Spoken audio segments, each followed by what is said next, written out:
حضرت عمر کا زمانہ ہے، آپ جانتے ہاتھ میں کوڑا رکھتے تھے، تو آپ جا رہے تھے، ایک شرابی تھا ہاتھ میں، اس نے بوتل شراب کی پکڑی تھی، گلی کا موڑ کاٹا اس نے تو آگے حضرت عمر نظر آئے۔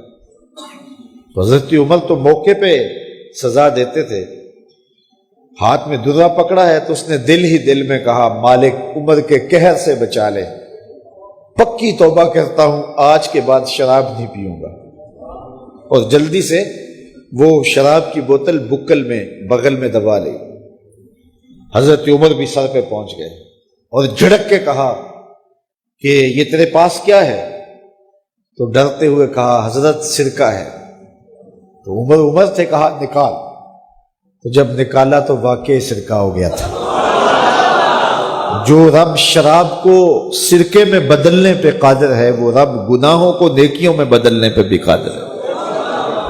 تو اس کے در پہ کوئی آئے تو صحیح، جھولی پھیلائے تو صحیح، ہم تو مائل بکرم ہیں، کوئی سائل ہی نہیں، راہ دکھلائیں کسے، راہ روے منزل ہی نہیں۔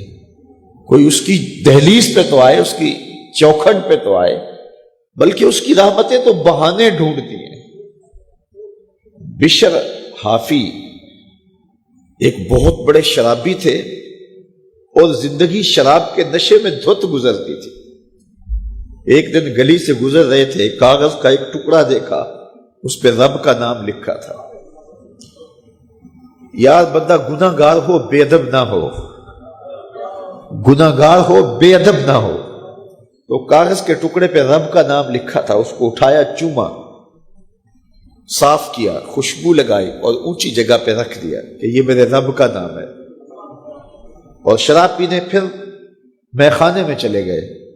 وقت کے ولی کو الہام ہوا، جا ڈھونڈ بشر کو اور میرا سلام دے، اور اسے کہہ کہ تیرے رب نے تیرے سارے گناہ معاف کر دیے۔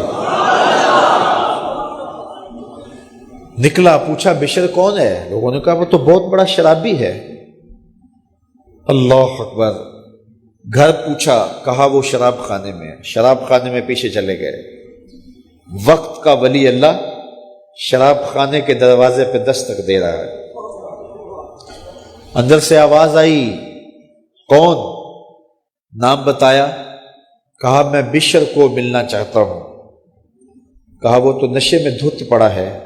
ساقی میخانہ نے کہا کہ وہ تو نشے میں دھت پڑا ہے، کہا اسے ملنے آیا ہوں۔ تو اس نے جا کے کہا کہ باہر تیرا کوئی مہمان ہے۔ تو بشر نشے میں ہی ڈولتا ہوا ننگے پاؤں دروازے پہ آیا۔ اللہ کا ولی کھڑا تھا، کہا کہ تیرے رب نے تجھے سلام بھیجا ہے، تو نے اس کے نام کی قدر کی تھی اور اس نے تیرے سارے گناہ معاف کر دیے۔ بشر حافی ننگے پاؤں تھے، اس وقت نشے میں تھے۔ نشہ شراب کا تھا، لیکن رب کا سلام آیا تو یہ نشہ اس سے بھی اوپر تھا۔ جھوم اٹھے اور کہا کہ میں اب رب کا سلام آیا ہے تو اب میں ننگے پاؤں تھا، اب ساری زندگی میں جوتا نہیں پہنوں گا۔ عربی میں حافی ننگے پاؤں والے کو کہتے ہیں، تو بشر حافی کو بشر حافی اس لیے کہتے ہیں کہ وہ ساری زندگی پھر برہ نہ پا رہے، انہوں نے کبھی بھی جوتا نہیں پہنا تھا، زندگی بدل گئی، لیکن پاؤں میں جوتے نہیں پہنتے تھے کہ میرے رب کا سندیسہ جب میرے نام آیا تھا، میری جب تقدیر بدلی تھی، میرے رب نے جب مجھے محبت نامہ بھیجا تھا، مجھے سلام بھیجا تھا، پیغام بھیجا تھا، تو میرے پاؤں میں جوتا نہیں تھا۔ تو بشر حافی جوتا نہیں پہنتے تھے، تو رب نے کرم یہ کیا کہ بشر حافی نے گھر سے مسجد میں جانے کے لیے جو راستہ اختیار کرنا ہوتا تھا، اس راستے پر جانور گوبر نہیں کیا کرتے تھے، جانور لیت نہیں کیا کرتے تھے۔ یہ بشر حافی کی گزرگاہ ہے۔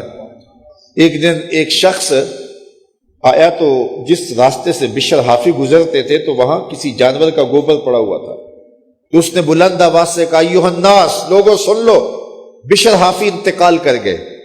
لوگوں نے کہا تمہیں کس نے بتایا ہے؟ کہا یہ گوبر پڑا ہوا ہے، اس کا مطلب ہے کہ آج بشر حافی اس گلی سے نہیں گزریں گے۔ تو جب پتہ کیا گیا تو حضرت بشر حافی کا واقعہ انتقال ہو گیا. کوئی سچی توبہ کرے تو صحیح، کوئی اس کی دہلیز تو آئے تو صحیح. ہم تو مائل بکرم ہیں، کوئی سائل ہی نہیں، راہ دکھلائیں کسے رہ روے منزل ہی نہیں.